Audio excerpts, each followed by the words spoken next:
Assalamu alaikum, naomba kuuliza. Mume alimtumia mkewe talaka kwa message akiwa safarini. Baada ya masiku kadhaa aliporudi nyumbani akamkuta mkewe bado yupo nyumbani.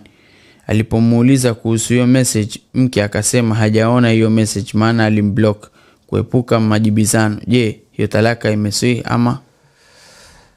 Talaka hata kama mke alikuwa hajui. Mathalan mume amekaa na amepandishwa pressure na mkewe.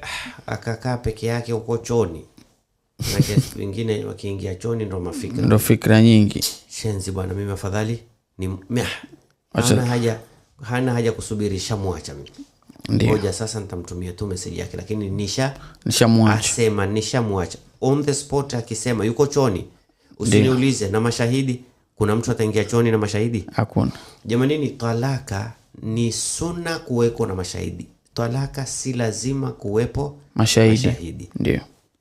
Talaka mume aweza kumwacha mke bila ya mashahidi, kisha aweza kuweka mashahidi. Okay. Kwa hiyo alimtumia talaka, mke haikumfikia. Ndio. Lakini alipoituma alikusudia ni talaka. Naomba mimi sijui, basi bahati yako hukuiona message, alikuwa mmeshakuacha. Ndio ameshakumwacha siku alipomtumia mke atukue nguo azenge mume akamuoe akiwa siku zaida zimepita. Kuna masala watu hawayajui. Lakini hajakaa eda haimaanishi hakukaa eda talaka haikumalizika. Yamaanisha akimaliza siku za eda limemalizika. Ana dhambi tu ya kudharau kukaa eda. Kadhalika hakukaa eda ameolewa kabisa, ndoa haikuswi. Ile ambayo ameolewa baada ya kuachwa bila kukaa eda, bila kumaliza eda. Unajua hakuna kukaa eda. Ni istilahi tu tumeitukua. Hakuna timina kaida. Kwa sababu kukaa eda maana yake ni usiolewe, ikiwa ni talaka moja au talaka mbili.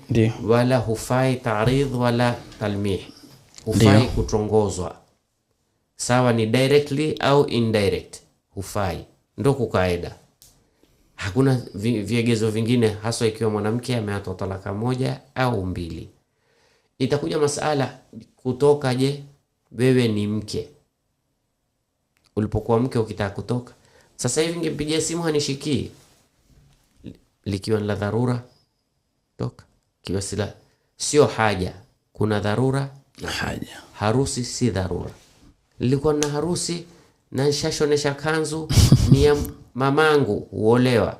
Mwate ya mamako apambwe na wengine. Nilikuwa mmetuko appointment, mimi ni hairdresser nitakwenda kumpamba, mwambie aje kwako umpambe.